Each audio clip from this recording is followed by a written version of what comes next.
As we look at the first question, we are picking blocks from a bag with replacement. So that means we are picking it, we're seeing what it is, and then we're putting it back. Our total never changes. So there are 24 total pieces as I look at the 4 red, 8 green, 3 yellow, and 9 purple. So I'm going to go pretty fast through these. But please note that it does say to write your answer as a simplified fraction and percent rounded to 1 decimal place. On the test, unless they are specific, you're more than welcome to write your answer as a reduced fraction, a decimal, or a percent. So probability of green is 8 out of 24. That reduces to 1/3, or about 33.3%. Moving on to question B, as soon as we hear the wording that says then, that means that we multiply. So probability of purple is 9 out of 24, and we're going to multiply it by the probability of red, which is 4 out of 24. So that gives us 36 out of 576, which reduces to 1/16, or about 6.3%. Question C, the probability of picking one that is not yellow. So I'm adding up all the ones that are not yellow, which is 21 out of 24. They have a 3 in common, which reduces to 7/8, or 87.5%. D says green or yellow. So notice the difference in wording between B and D. Or means that we add the two that we're given, green and yellow. And then we take it out of the total. So there are 8 green and 3 yellow. So that is 11 out of 24. That cannot reduce. And 11 out of 24 as a decimal is 45.8%. Moving on to the next one, the probability of picking an orange. There are no orange blocks, so that probability would be 0. We could say 0 out of 24, 0%, but that probability is 0. And finally, letter D, yellow, then yellow. There are 3 yellow, so we pick the first one at 3 over 24. The second one, again, at 3 over 24. We multiply them together to get 9 out of 576, which reduces to 1 over 64, or as a percent, 1.6.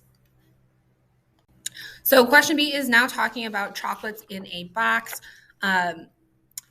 Note the part at the end that says find each of the following probabilities, assuming that she eats the chocolate she picks up. So this is our without replacement example where our total should be changing. So between those different varieties of chocolates, there are 24 pieces total. Question A says probability of picking a dark chocolate truffle. There are 7 out of 24 available. That would be 29.2%. So this one does not state how they want me to list it. I'm going to continue to list it as a fraction and a percent. But again, on test, you can choose as long as it doesn't specify. Question B, chocolate covered cherry, then coconut cream. So now I'm picking 2 because I hear that wording that says then. There are 6 chocolate covered cherries out of 24. But now once we eat the first one, there are 5 coconut creams available, but only out of 23 because we ate the first one.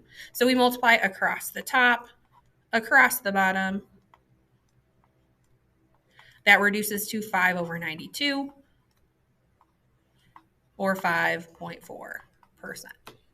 Question C, we're now picking 3 different ones. So we're picking a chocolate covered cherry, then dark chocolate, then buttercream caramel.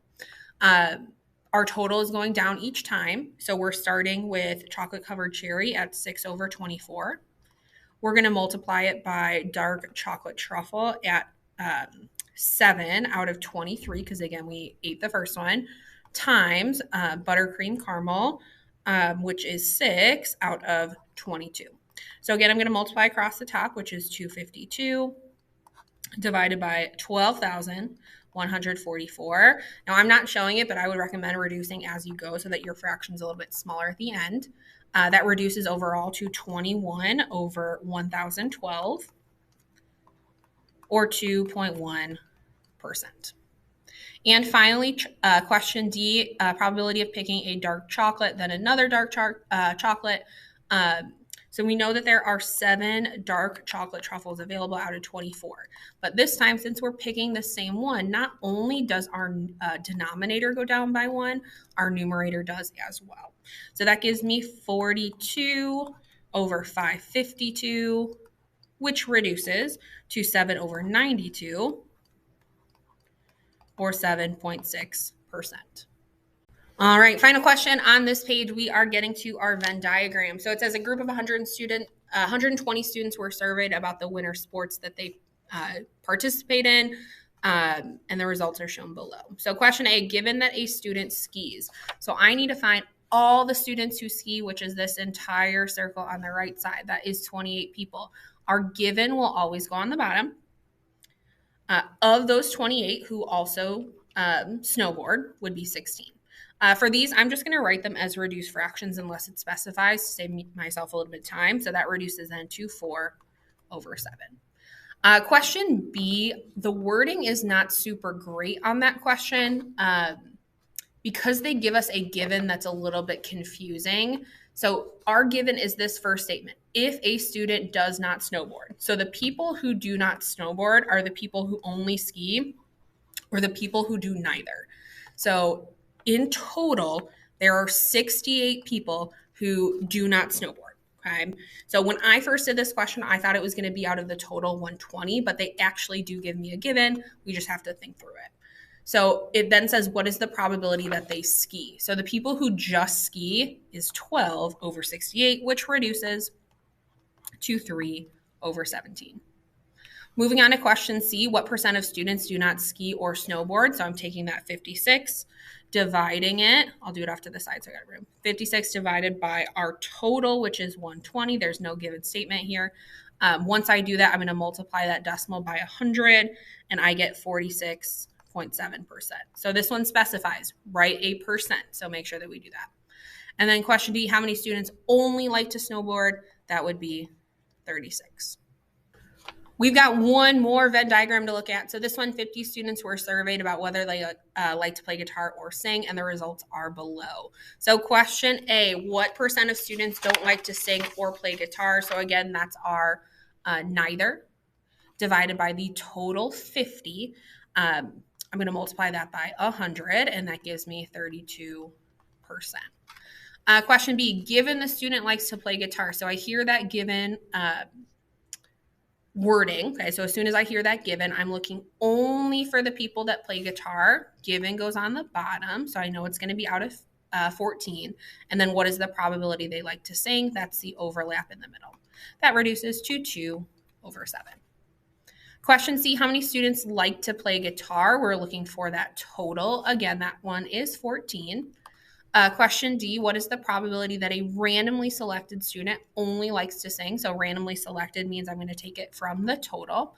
And then we're looking for people who only like to sing. That is 20 out of 50, which reduces to 2/5.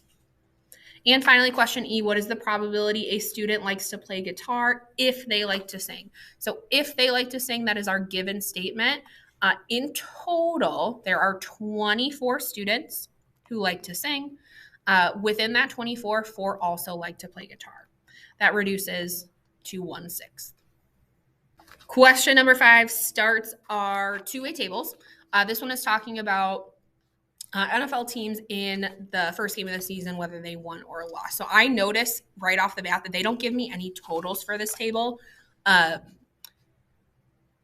It's important to find those at some point. I'm going to go ahead and find those totals right away and fill in that missing information. That way I have it as I go, although you don't necessarily need it quite yet. So I know that 16 teams are in the NFC, in the AFC, because I add 10 and 16. 16 are in the NFC. I could keep going. I know my grand total, 32 teams in the NFL, 16 lost and 16 won. From here, question A, what is the probability that an AFC team won their first game? So an AFC team, there are 16 of them, so I know that that's my given statement. So I'm going to take it out of 16. And then of the teams in the AFC, 10 won their first game. That reduces to 5 over 8. Question B, what is the probability that a team in the NFL lost their first game? So this is now meaning that I take it from the total. So I'm going to take it out of 32. The fact that it says NFL is not a typo. It should not say NFC. I want it from the total. So there are 16 teams that lost their first game. That reduces to 1/2. And finally, given that a team lost their first game, so there's that wording again for given, we know that 16 teams lost their first game. What is the probability that they are in the NFC? That is 10 out of 16, which reduces again to 5/8. All right, for this table, we have blanks within it that we have to fill in. So we need at least 3 of the 4 things given to us in order to fill in the missing one. So I'm going to go ahead and do that. The first one I would probably find is this one because I have 2 of the 3 going this direction and 3 of the 4 going this direction. Correct number here should be 23. From there, I can go a lot of other places. I can say that this total is 21. I can work backwards to find this total is 41, and then this one should be 22. So if you have missing blanks in that table, make sure that's the first thing that we fill in. Question A, how many students like apples the best? So it's not asking just for this one, but the total who like apples should be 41. Question B, given the student is in 11th grade, so I know that there are 46 11th graders who were surveyed. What is the probability that they like bananas the best? So in the 11th graders, 15 of them said that they like bananas the best. 15 over 46 does not reduce. Question C, what is the probability that a student liked apples and oranges best? So if I'm looking for apples and oranges, they don't give me a given statement, but I'm looking for both the categories of apples or oranges. So that should be 62 out of the total 100 people who were surveyed. That reduces to 31/50.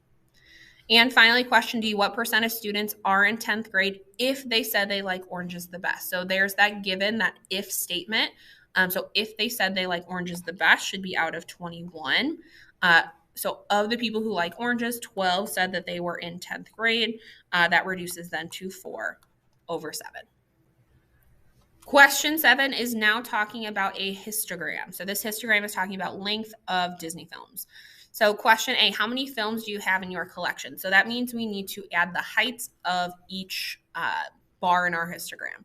So this height is 1, 2, 4, 3, 1, 1, and 2. So if I add all of those together, there are 14 total films in the collection. Question B, how many films are more than 105 minutes long? So 105 is right here. So I'm looking for everything to the right of 105. So if I add up 1, 1, and 2, there would be 4 that are longer than 105 minutes.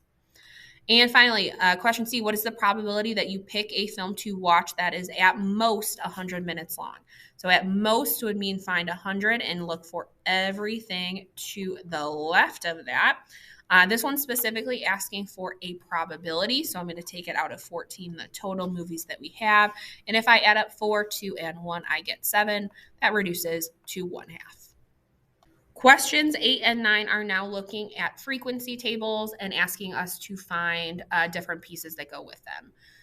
So question A for number 8 is what is the median? So if I add up our frequencies, 4 plus 5 plus 6 plus 4, there are 19 total values in this list of numbers. So this is like a frequency table means that our value on the left appears in the list this number of times. Okay, so it would be 70, 70, 70, 70, 80, 80, 80, 80, 80. And I could list it out that way, but I can find all of these without doing that. So if I know that there are 19 total values in this list, if I divide that 19 by 2, that gives me 9.5, which means I would look for the 10th number in the list. So as I start looking, this is the first 4, the next 5, so that's 9. And as soon as I get to the 10th, I'm into the next category. So my median would be 90. Question B, what is the mean? So I know that there are 19 numbers in this list. So whatever I got, I'm going to divide by 19. For frequency tables, I like to add the totals rather than doing 70 plus 70 4 times, 80 plus 80 5 times, and so on. So this total is 280, then 400, 540, and 400.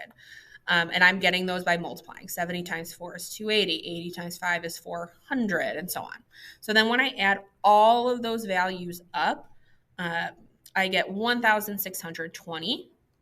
And when I divide that by 19, I get 85.3. Question C, what is the mode? Mode is the most repeated. So I look for the frequency that has the most, and that lines up with 90. What is the range? Range is the largest number minus the smallest number. Now be careful, for range, we are not looking at the column on the right, we're looking at the one on the left, which actually represents the values in the table, or values in the data set. So my largest value is 100, my smallest value is 70, so my range is 30. And finally, question E, if you pick a value at random, what is the probability that you pick 80? So I'm picking at random out of the 19 total numbers. What is the probability you pick 80? So there are 5 80s in the list.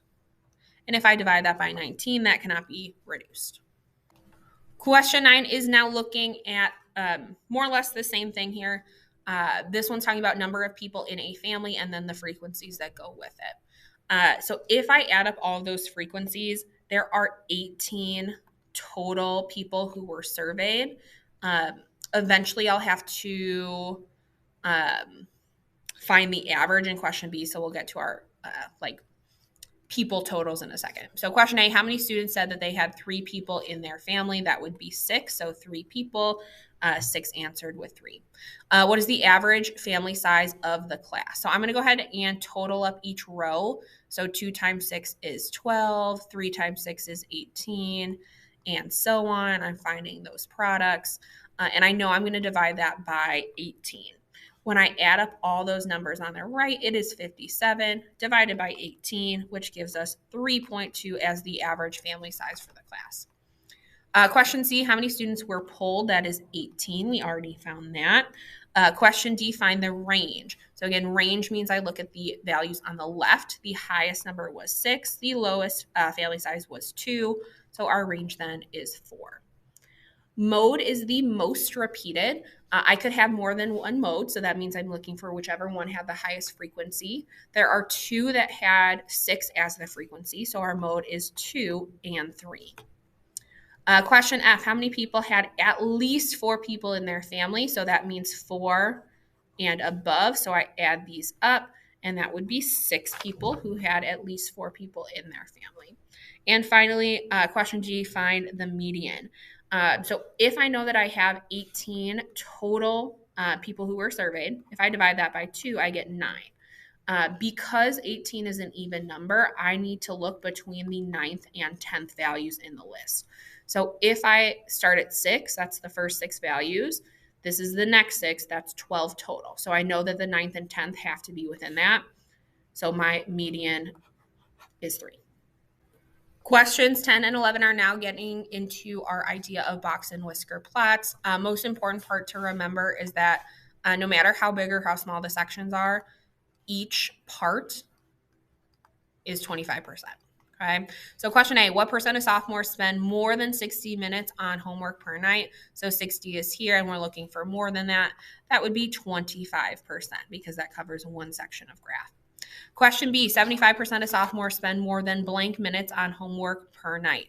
So I know that 75% would be these last 3 chunks because we're looking for spending more than 20 minutes on homework per night. Question C, what is the median amount of time sophomores spend studying? So that's that value in the middle. It's technically Q2 or the second quartile. That would be 48. Question D, what is the interquartile range of time spent on homework? So interquartile range is Q3 minus Q1, or the right side of the box minus the left side of the box. And 60 minus 20 gives us 40. Moving on to question 11, we are deciding whether these statements are true or false as we compare temperatures in Nashville versus Dallas. So question A, Dallas shows a bigger spread in temperatures When they say spread, that means to find the range in temperatures, not interquartile range, just range in general. So when I look for range, I go right minus left. So Nashville has a range of 75 minus 30, which is 45. Dallas has a range of 75 minus 35, which is 40. So Dallas does not have the bigger range. That would be a false statement. Question B, the lower 25% of Nashville data contain temperatures between 35 and 45. So when I go up to Nashville, that's what it's asking for. I'm looking for the lower 25%, which would be between these two dots. That is not between 35 and 45. That is between 30 and like 37.5. That would also be false. Question C, temperatures above 50 degrees make up exactly half of Nashville's data. So I'm going to go up to Nashville, find 50 degrees, and indeed that is the median. So 50% would be higher than 50. So 50 degrees makes up exactly half. So that would be true. Question D, the interquartile range of Nashville data is larger than that of Dallas. So now I'm doing IQR. So I'm going to do IQR of Nashville. Right side of the box is 65 minus left side, which is like 37.5. So let me do that. 65 minus 37.5 gives me 27.5. IQR for Dallas is 70 minus 45, which gives me 25. So they're asking me the interquartile range of Nashville data is larger than that of Dallas. That would be true. Nashville is bigger IQR. Question E. The upper 75% of data for Dallas showed temperatures about 45 degrees. That about should say above. So if I'm looking at Dallas, upper 75 is above 45. That would be true. And finally, Nashville had the highest temperature recorded. That is false. Dallas had the highest. Final page, we're now looking at line of best fit. I want us to specifically note for questions 12 and 13 that they give us the line of best fit. It is not something that I need to calculate. Question A, what is the slope and what does it represent? So slope is whatever is attached to the x. So in this case, slope would be 20. And then it wants what it represents in terms of the problem. Our y-axis is scaled in thousands. So in general, I would say that as the years pass since the year 2000, cars sold increases. That's what it would be in general. But using the slope specifically, I would say that 20,000 more vehicles, or we could even say 20,000 vehicles per year. Okay, the slope is 20 over 1 per year. Question B, what is the difference between the highest actual sales and the sales predicted by the line of best fit? So it's asking for the highest. That highest is at about 190. Line of best fit is about at 140. So if I subtract 190 minus 140, the difference would be 50. Question C, what is the predicted number of cars sold in the year 2004? And then in the year 2008. So I could look at the line of best fit, but if they give me the equation, these are x values that they're giving me. So 2004 would be when x equals 4, and 2008 would be when x equals 8. So if I know that my equation is 20x, I'm going to take 4 and 8 and put it in for x and see what I get. So in the year 2004, 20 times 4, that would be 80,000, okay? So 80,000 vehicles in the year 2004. And in the year 2008, that would be 160,000. Okay, so use what they give you. If they give you those values, just plug them in. Question 13, the scatter plot below shows the amount of hot cocoa sold and the temperature outside. So we can see that this is a negative correlation and is going down from left to right, which makes sense. As the temperature gets hotter, probably less people want hot chocolate. And again, they give me the equation. It is not something that we're going to expect you to calculate on the test. So use your resources for what they give you. What is the slope and what does it mean? So slope is negative 14 over 3. That means as the temperature increases, cups sold decreases. Specifically, we would say 14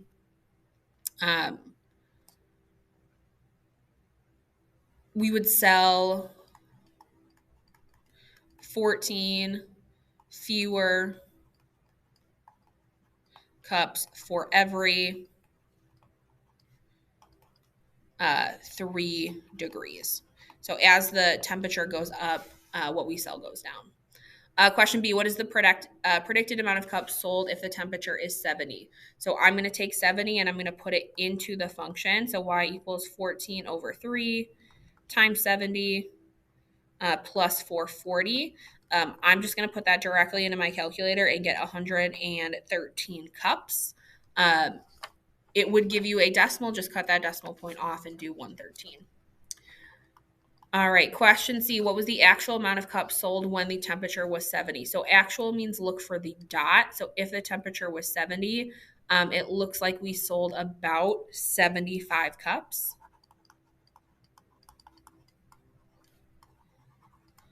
And question D, at which temperatures do the predicted and actual amount of cups sold appear to be equal, and how do you know? So this one's just asking us to list out at what temperatures are the dots exactly on the line. For this one, there are 4 of them. At 30, that's 45. I said about 62 and about 85. So then I would just list those 30, 45, 62, and 85. And then you would just want to list, that's where the actual equals the predicted.